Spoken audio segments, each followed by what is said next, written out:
Et voilà, on est parti direction Montréal avec mes 2 cartes d'embarquement imprimées. Et donc là, je vais direction la douane. J'ai passé la duty free aussi, d'ailleurs j'ai rien acheté parce que les prix sont exorbitants évidemment. Et maintenant je me retrouve du coup à prendre un petit déj avant d'embarquer avec une longue attente puisque le vol c'est dans 2 heures. J'ai pris un truc sympa avec un croissant à pain au chocolat, un café et un jus d'orange. Je suis arrivé à Cancun. Alors désolé, j'ai pas fait de vidéo arrivé à Montréal et tout parce que j'avais eu un petit souci dans l'avion. Bon, rien de très grave, j'avais juste pas bu d'eau. Donc du coup j'étais déshydraté et j'avais un peu mal au bras. Mais il n'y avait rien d'intéressant de toute façon, j'ai juste passé la douane. Et puis après j'ai été attendre la destination vers Cancun, donc il n'y avait rien d'intéressant. Et du coup là je suis arrivé à Cancun. Bon, ça a été un peu folklorique parce que évidemment j'arrive à Cancun, tout le monde me saute dessus pour essayer de m'emmener dans leur taxi, tous plus chers les uns que les autres. Sauf que ce coup-ci, j'ai été malin. En fait, j'ai retiré 2000 pesos à l'aéroport et en fait, j'en ai mis 1500 de côté et j'ai gardé que 500 sur moi. Donc du coup, je leur ai dit, j'ai que 500 pesos, je ne sais pas faire plus. Donc du coup, ils ne pouvaient pas gonfler leur prix. Et au final, on me faisait baratiner, oui, on me faisait attendre. Oui, non, on peut pas te prendre, c'est pas assez, machin. Il n'y a pas de bus, il n'y a rien, tu vas être obligé d'attendre ici, ou alors tu payes par carte. Je disais que ma carte ne fonctionnait pas, enfin bref, j'ai inventé une connerie. Hein. Et au final, ça a marché, ça a payé. Donc j'ai attendu 10 minutes, et puis au bout de 10 minutes, on m'a dit oui, viens, pour 500 pesos, on va t'emmener à ton hôtel. Et on m'a amené à mon hôtel. Donc, comme quoi, parfois, jouer la ruse, ça fonctionne. Bon après, faut pas exagérer non plus. Là, c'est parce que à Cancun, ils abusent réellement sur les prix des taxis. Et donc, du coup, c'est pas possible pour moi. Je peux pas me payer un taxi à 40 balles pour faire 4 km. Ça, c'est impossible. Moi, je me vois pas faire ça. Donc du coup, j'ai réussi à trouver moins cher. Et donc voilà, je suis dans l'hôtel. Donc là, je suis hyper fatigué parce que j'ai passé... ça fait 24 heures que j'ai pas dormi en fait. Voilà, 24 heures à peu près. J'ai dormi 1 heure dans l'avion là, mais pas grand chose. Donc je suis claqué, je vais aller dormir. Et on se retrouve demain. On va aller visiter un peu Cancun. Enfin, visiter Cancun. On va aller dans le centre, je vais m'acheter 2-3 t-shirts. Et voilà, je suis posé pour enfin débuter la journée avec un bon petit déj. J'ai pris des petits biscuits au chocolat et un bon petit café. Bon, j'ai été un petit peu interrompu par un jeune petit garçon très gentil qui voulait nettoyer ma table en fait. Et c'est souvent ici d'ailleurs pour gagner un peu d'argent hein, forcément. Donc là maintenant, je prends mon café, je bois tranquillement mon petit déj et ensuite on se retrouve direction le Mercado. Bon finalement, malheureusement, le Mercado 28, il était à moitié fermé en fait, il n'y avait pas grand chose, donc j'ai pas pu vous montrer. Mais bon, c'est que partie remise, de toute façon à Puerto Escondido, il y aura de quoi voir, du coup on verra ça là-bas, et puis voilà, bon, c'est pas grave en soi, donc... Bon, go manger, alors j'ai été, comme dans tous les pays où je vais, j'essaie de manger au moins un fast-food pour voir... un peu ce que ça donne. Je me suis pris un Burger King, donc je vais vous montrer ce que j'ai. Alors il n'y a pas de ce que je préfère chez Burger King, donc le Bacon King, il n'y a pas au Mexique. Mais par contre j'ai pris donc le Mega Steaker double. Donc c'est 2 viandes, hein, ça ressemble un peu à un Whopper, mais c'est différent. Je vais vous montrer ça tout de suite. C'est un truc simple en fait, 2 viandes avec du fromage, du bacon. Et une sauce simple. Et au niveau des frites, c'est un petit paquet de frites. Pareil, il n'y a pas de frites au fromage ou de frites à l'oignon. Enfin voilà, c'est que des frites simples ici. Donc voilà, ça me dérange pas plus que ça, c'est bon aussi. Même si oui, j'ai une préférence pour les frites au fromage. Après donc voilà, je vais goûter ça et on va voir si c'est bon. Alors petit verdict à chaud, franchement, c'est bon.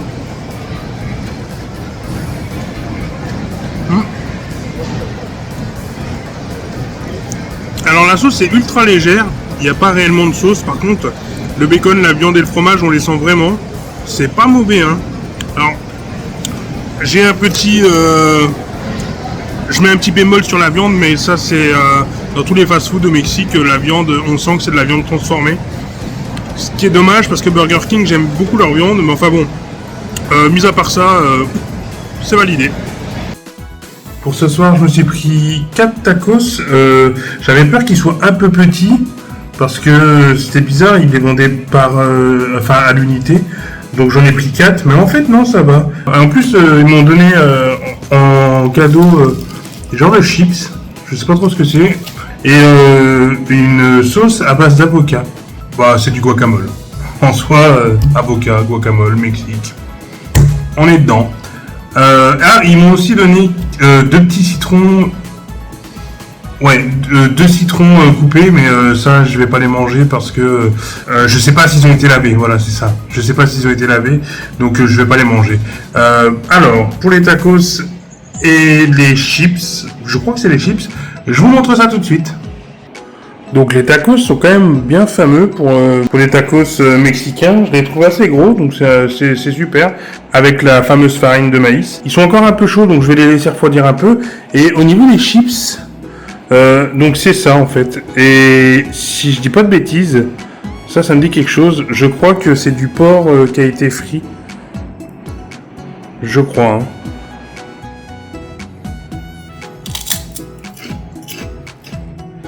C'est ça, c'est du porc frit, c'est super bon,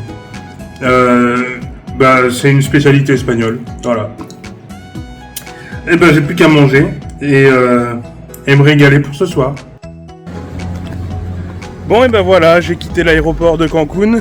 Là maintenant, il est assez tôt, il est 8h du matin, 9h du matin.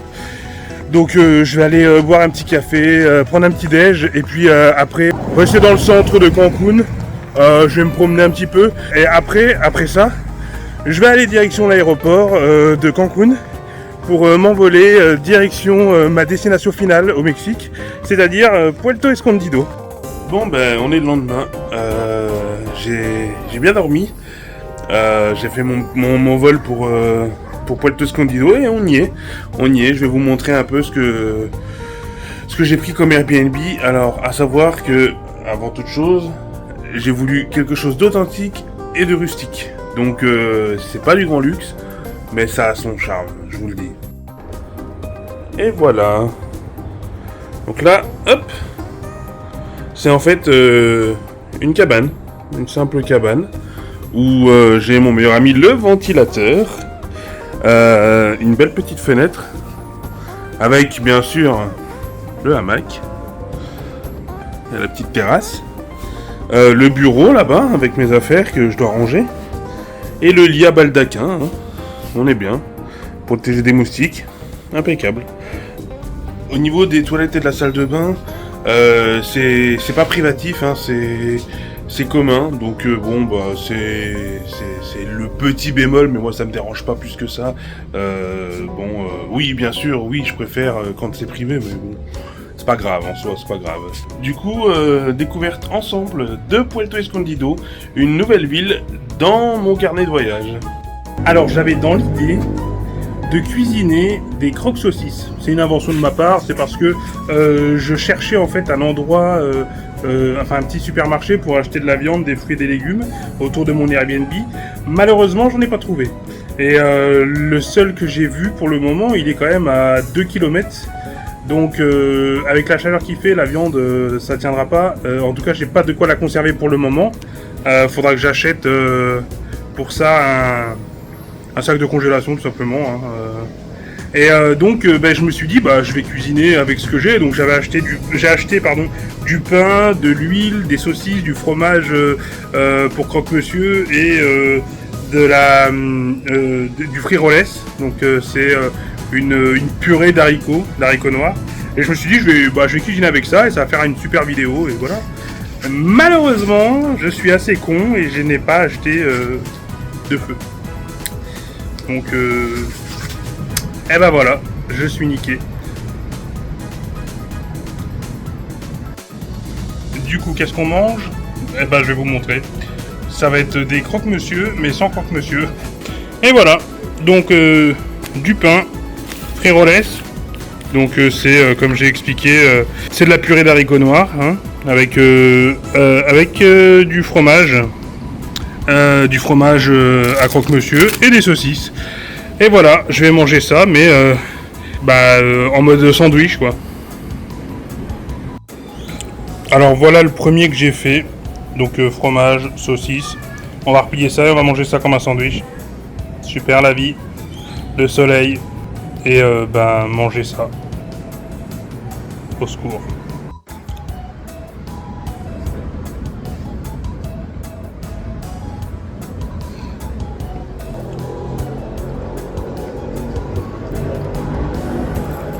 Bon on a connu mieux, mais bon on a connu pire aussi, hein.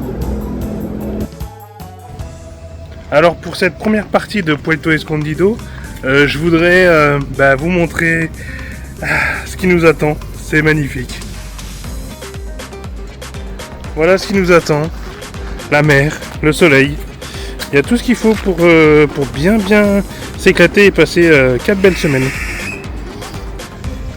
Donc là, on est donc le 2 novembre. C'est le dernier jour del Dia de los Muertos. Et donc du coup, il va y avoir des festivités. Donc là, on peut voir qu'ils sont dans des tenues assez traditionnelles del Dia de los Muertos. Ah bah ça commence.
Là, en fait, on peut voir un des nombreux hôtels qui a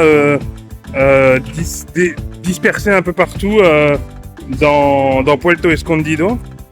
Et en fait, c'est un hôtel mortuaire en hommage à une personne qui est décédée. Donc ça a l'air assez glauque, mais en fait, je trouve ça magnifique de célébrer ces défunts comme ça. Et donc, ouais, c'est vraiment... ça change de ce qu'on a en Europe, mais je trouve ça vraiment, vraiment magnifique et vraiment respectueux pour les personnes pour les personnes qui nous ont quittés. Et voilà, l'épisode touche à sa fin et j'espère qu'il vous a plu. Moi, ça a été un plaisir de le faire, comme d'habitude. Dans tous les cas, si vous a plu, n'hésitez pas à liker, partager, commenter et surtout à vous abonner. Je vous dis à la prochaine. Ciao!